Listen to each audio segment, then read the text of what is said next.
Осы 4 сұрақты қоймаңыз. Сәлем, сіздермен Алтынай коуч психолог. Парақшаға тіркеліп алыңыздар және де комментарийде бөлісіңіздер. Сізге қайсы сұрақ мезі болды, иә? Қазір мен бөлісем.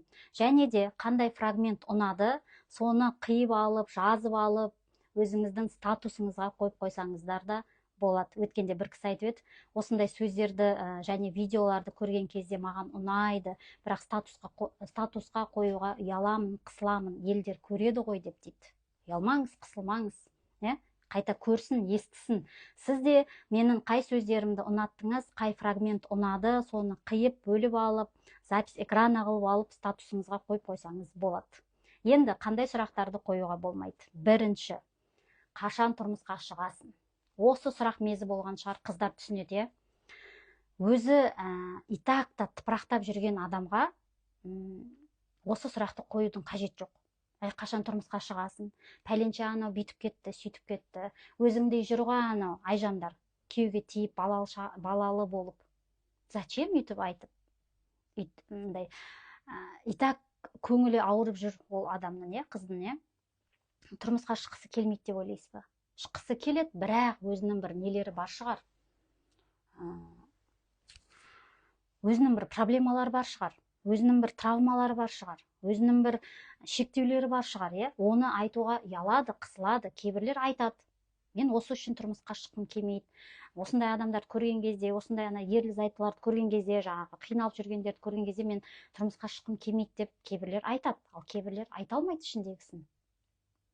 Не ойлайтынын, қандай күйде жүргенін сіз білмейсіз ғой. Сондықтан да осындай мезі сұрақты қоймаңыз. Бұл жеке шекараны бұзу деген сөз.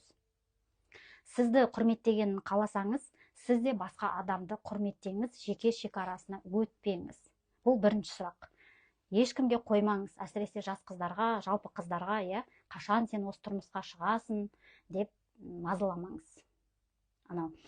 Якобы жанымыз ашып сұраймыз ғой. Енді мен жаным ашығаннан айтып жатырмын ғой деп айтып қоямыз үшінші. Жаныңыз ашса, шынымен де ол адамға дұғада болыңыз. Пәленше осы жақсы тұрмысқа шығып, жақсы жігітке жолығып, тұрмыс құрып, бақытты болып кетсін деп сыртынан дұға етіңіз. Сол сіздің көмегіңіз. Андайда адамның жарасы болады, сол жарасын бүйтіп басып атқан секілді боласыз. Бүйтіп, тұз себетіндер бар ғой, бүйтіп ашытып. Жаныңыз ашса, сыртынан дұға етіңіз, болды. Шын ниетіңізбен, шын көңіліңізбен. Бұл бір. Екінші, қашан бала туасың?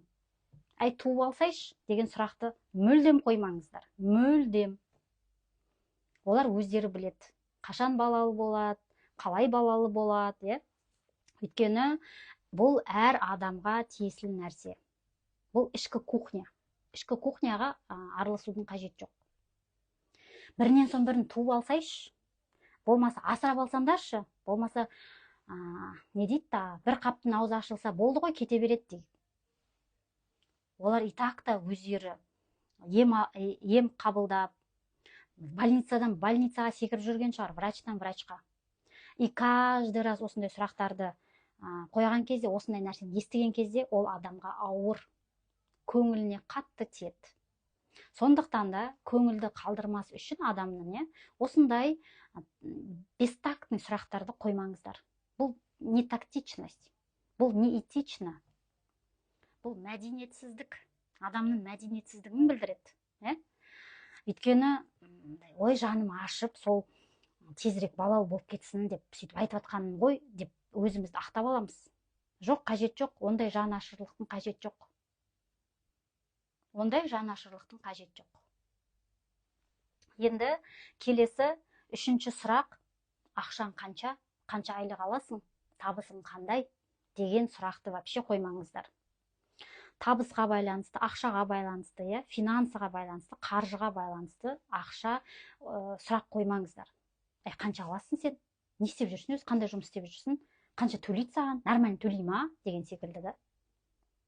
Ақшаға байланысты бұл да өте интимный нәрсе, жеке нәрсе. Сізге де мысалы қайта-қайта сұрай берсе, ыңғайсызданасыз ғой, неприятно же. Сол сияқты басқа адамға да неприятно, ыңғайсызданады ол. Сондықтан да анау ауырған жерін бүйтіп қайта баса бермей, осындай сұрақтардан аулақ болыңыз. Мейлінше қоймаңыз бұндай. Адамның жеке шекарасына өтпеңіз. Сонда сіздің де жеке шекараңызды өтпейтін болады. Сізді де сыйлап құрметтейтін болады. Енді 4-ші сұрақ бұл ерлі зайыптыларға қатысты, жалпы семьяға қатысты, иә. Сенің күйеуің не істейді, қандай жұмыс жасайды, немен айналысады, немесе сен әйелің не істейді, қандай жұмыс жасайды, немен айналысады, үйтпей ма, бүйтпей ма, үйде отырғанша жұмысқа шығып кетпей ма, болмаса жұмыста істеп жүр, үйде отырмай ма деген секілді вообще ерлі зайыптыларға қатысты сұрақтарды қоймаңыздар. Осындай бестактный сұрақтарды қоймаңыздар. Мысалы, мен өзіме көптеген сұрақтар келеді. Осы жауап болсын, е. Адамның жеке шекарасын бұзбаңыздар, жеке шекарасына кірмеңіздер. Құрметтеңіздер, сонда сізді де құрметтейтін болады, сонда сізді де бағалайтын болады. Өйткені әр адам өзінше бір индивид, жеке тұлға. Оның өмірінде не болып жатырғанын, ішкі әлемде не болып жатырғанын, қандай халде жүргенін сіз білмейсіз. Сондықтан да жанымыз ашығансып, үйтіп ондай жаныңыз ашымай қойсын.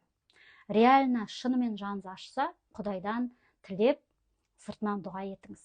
Пәленше, осындай жақсы жігітке тұрмысқа шығып кетсін, балалы болсын, жақсы жұмыс тауып кетсін, жақсы адамдар кездессін деген секілді шын ниетіңізді, шын пейіліңізді білдіріңіз ол адамға. Сонда дұға қабыл болады.